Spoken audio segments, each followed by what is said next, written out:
Welcome back to the Deep Dive. Today we're really digging into how we make decisions, the big ones, the small ones, using Shane Parrish's book, Clear Thinking. Yeah, this was a great suggestion from you, our listeners.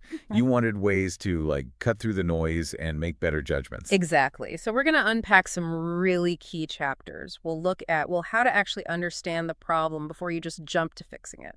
And the importance of exploring, all the possibilities, even the uncomfortable ones. Right. And then how to evaluate those options effectively. Think of it as giving you a toolkit, really, for navigating decision-making. A practical toolkit, yeah, not just theory. Okay, so let's start right at the beginning, chapter 4.1. Define the problem. Parrish makes this crucial distinction early on. Not every choice is really a decision. Right, a decision needs thought. It's not just, autopilot. Yeah, it's not just grabbing your usual coffee. He lays out these 4 stages.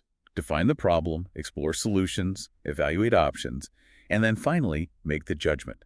Super simple framework. And we're starting with defining the problem because, if you get that wrong, Everything else kind of falls apart, right? It's built on a shaky foundation. it really is. And it feels like we often rush past this. We're so eager to do something Totally. We want to fix it now. Like bailing water from a boat. without looking for the hole. Yeah. Exactly. And Parrish calls this the social default.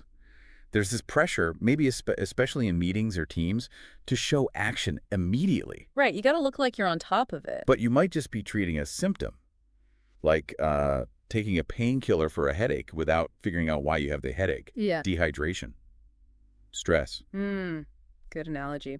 So how do we get beyond the symptoms? Well, this is where he introduces the root cause principle. Yeah. And this is, it's a game changer, I think. Yeah. Instead of asking, how do we solve this specific issue, you ask, what would have to be true for this problem not to exist at all? Okay. That really reframes it. Doesn't it? He uses this amazing example, the ASPCA and Downtown Dog Rescue. Oh, yeah. Tell us about that one. So, Lori Wise at Downtown Dog Rescue, she didn't just focus on how do we get more dogs adopted? That's the symptom, right? Yeah. Too many dogs needing homes. Right. She asked why they were ending up there. And a huge piece was people having to surrender their pets because they couldn't afford basic care. Okay. Financial hardship. Exactly. So the root cause solution wasn't just more adoption drives.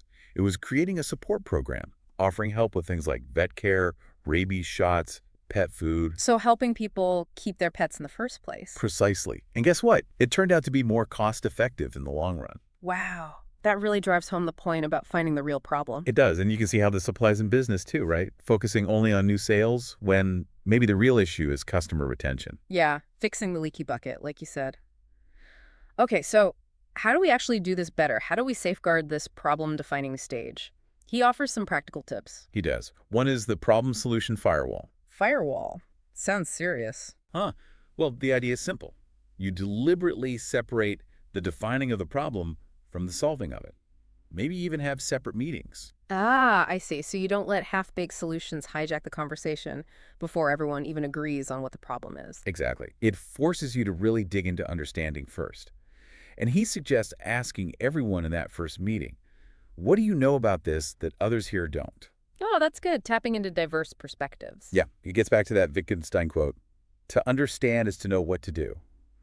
You need the understanding first. Okay, that makes sense. What's the other safeguard? The test of time. Basically asking yourself, will this proposed solution fix the problem permanently, or is it just a Band-Aid? So short-term fix versus long-term solution. Right. Will the problem just pop up again later? Think about the dog rescue example again. An adoption event is short-term. The support program addresses the ongoing issue. It stops you from mistaking activity for actual progress. You can be really busy applying Band-Aids. And feel productive, yeah. But the underlying wound is still there. Gotcha. Okay, so deep breath. We've defined the actual problem. Now, chapter 4.2. Explore possible solutions. This is where the brainstorming happens. Sort of, yes. But Parrish immediately throws in a caution. Don't avoid the brutal realities. This brings up the Stockdale paradox. Admiral Stockdale, prisoner of war. Incredible story. Yeah, harrowing. And his key takeaway wasn't that the pure optimists did best. It was the ones who balanced faith they'd eventually prevail, with confronting the harsh facts of their situation. No magical thinking. He famously said something like, we're not getting out by Christmas, deal with it. Exactly. Face reality, however unpleasant.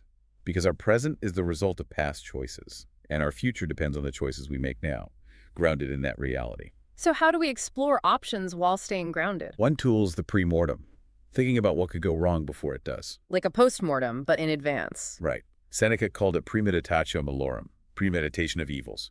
You actively imagine failure. Josh Wolf's quote is spot on. Failure comes from a failure to imagine failure. Okay, so you're one through the what ifs. What if this plan fails? Why would it fail? Yes. And this connects to another key idea. Second-level thinking. Asking, and then what? Looking beyond the immediate consequence. Right. Think about eating that chocolate bar. First level, Mm-hmm. hunger satisfied. Second level, sugar crash an hour later maybe affects your productivity long term. Makes sense. He uses a bigger example too, right? Afghanistan. Yeah, a sobering one. Lots of short-term projects were done without maybe fully thinking through the and then what. The long-term sustainability, the local capacity, Mm-hmm. led to unintended consequences. Okay.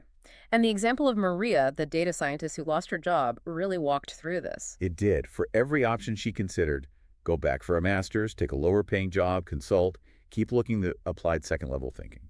What new problems or questions does each path create? So it's not just solving the immediate problem of unemployment, it's anticipating the next set of challenges. Exactly. It helps you make a more robust choice. Now, a common trap here is seeing only two options, right? Binary thinking. Yes, the classic either, stay or go, this or that. Parrish argues for integrative thinking, building on Roger Martin's work. Integrative thinking, meaning, Finding the both hand. Instead of choosing between two seemingly opposite things, can you combine the best elements of both? like, can we keep costs down and improve the customer experience, not just one or the other? Exactly. Or stay at your job and start a side hustle. It's that F. Scott Fitzgerald idea, holding two opposed ideas in mind. He mentions vacation planning as an example. Yeah, you might start thinking beach or city, but maybe you find a place that offers both, or you structure the trip to include elements of each. So expanding the options beyond the obvious binary. Right, and it's not about generating endless options, but finding a few good, potentially creative ones. Okay. And the last big concept in exploring solutions is opportunity costs. Ah, yes, crucial. Yeah. Charlie Munger's quote nails it. Intelligent people make decisions based on opportunity costs. It's your alternatives that matter. What are you giving up? The Andrew Carnegie story, burning the derailed train cars, is pretty dramatic. It is. But he saw the opportunity cost of delaying the entire rail line just to salvage some cargo was far higher than the value of the cargo itself. So the opportunity cost principle is just remembering that choosing one thing means not choosing something else. Yes. And the three-lens principle helps you see it clearly. Lens 1, compared with what? The obvious, direct costs. Okay, the price tag. Lens 2. And then what? The follow-on costs, like maintenance, time. The ripple effects. And lens 3, at the expense of what? What else could you have done with those resources? Time, money, energy. Got it. So buying a car, lens 1 is the price, lens 2 is insurance, gas, repairs, lens 3 is, well, could I have invested that money or taken a big trip instead? Perfect. Or moving to the suburbs. Lens 1 might be lower house prices. Lens 2 is the commute time, gas, maybe eating a second car. Lens 3 is what you lose with that commute time, hobbies, family time, etc. And he suggests trying to put a value on things like time, even if it's hard. Yeah, just to make those invisible costs more visible. Though, as he notes via Einstein, not everything that counts can be counted. True. Okay, so we've defined the problem, explored options considering realities and opportunity costs. Now, chapter 4.3, evaluate the options, time to judge. Right. And the key here is having clear criteria. Parrish says criteria must be clear, goal-promoting, and decisive. Clear meaning simple. Yeah, like explainable to a 12-year-old. No jargon. If you say a criterion is strategic, what does that actually mean in concrete terms? Vague criteria lead to endless debate. Okay, and goal promoting. Means the criteria actually help you achieve your objective, not say hiring someone because you like them, social default, if likability isn't actually key to the job's success. Or using outdated criteria just because that's how it's always been done. Exactly. And the Challenger disaster is that tragic example of criteria speed, PR overriding the most critical one. Safety. And decisive, meaning the criteria actually help you pick one option. Yes. If your criteria only rule things out but don't point you towards the best choice, you end up stuck or deciding by chance, like choosing a restaurant only by what people don't want. You need positive criteria too, which leads to defining the most important thing. Hmm. Not all criteria are equal. You have to prioritize. And sometimes, Parrish notes, people are hesitant to do that. Yeah. Managers might even secretly enjoy being the bottleneck. Ego default, yeah. Right. He shares a personal story about his mentor pushing him on this. Yeah, that was powerful. The mentor asking, your team, know the one thing that's most important? And then, Shane, do you know what you value most? And the realization that making a call based on that most important thing, even if the outcome isn't perfect, is fundamentally the right decision process. So how do you figure out the most important thing? He suggests an exercise. Write all your criteria on sticky notes and make them battle each other. Force the prioritization. Even adding rough numbers can help clarify the shades of gray. Okay, makes sense. Fight it out. So you've got your prioritized criteria. Now you need good information to apply them. Absolutely. Which brings us to the targeting principle. Know what info you're looking for before you start digging. Don't just gather everything. Filter the noise. Find the signal. Exactly. And how do you get good signal? Two more principles. Hi-Fi and Hi-X. Hi-fi. Like high fidelity. You got it. High-fidelity information. Get as close to the source as possible. Unfiltered. Raw. Avoid summaries, reports, abstractions that might hide nuance or introduce bias. Precisely. He calls relying only on those summaries junk food for the mind. Real knowledge is earned. The person closest to the problem often has the best hi-fi info. Like the McDonald's line cook knowing the details the manager doesn't. Yeah. Or Tim Urban's chef versus cook metaphor, understanding the why. Great thinkers like Da Vinci sought direct observation. And information gets distorted as it moves up an organization, right? Like the telephone game. Totally. Filters, biases, politics. Abstractions are always made for a purpose, serving someone's interest. So get the raw data when you can. And that hi-fi info can sometimes reveal completely different, better options. Like the General Marshall story, the pilots weren't refusing to fly because of the planes. It was because the ground crews needed mosquito netting. Wow. Amazing, right? So, safeguards for getting hi-fi. Run small experiments, evaluate your source's motivations, ask how people think, not just what they think. Okay, that's hi-fi. What's hi-ex? High expertise information. Seeking out people with deep, relevant knowledge. Experts. But he adds a nuance, right? Yeah, recent expertise is often key for specific advice. And distinguish deep experts from just, popular talking heads. How do you get experts on your side? Show you've done your homework, be precise in your ask, respect their time, ask for their reasoning, not just the answer, and follow up.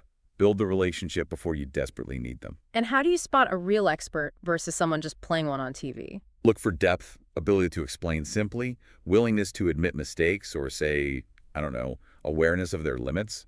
Real experts are often less concerned with just looking smart. Gotcha. Watch out for the slick popularizers. Definitely. So yeah, that covers a lot of ground, defining the problem, exploring options, evaluating them with clear criteria and good info. It really lays the foundation, doesn't it? Doing this upfront work seems critical for actually making better decisions down the line. Absolutely. It's about moving from reactive gut feelings to a more deliberate, thoughtful process. So we've covered these crucial early stages. What's next? Well, in our next deep dive, we'll tackle the rest of the process from the book. Actually taking action, building in safety nets, things like margin of safety, and crucially, learning from the outcomes. Closing the loop. Concepts like ASP versus ALP for timing action. Exactly.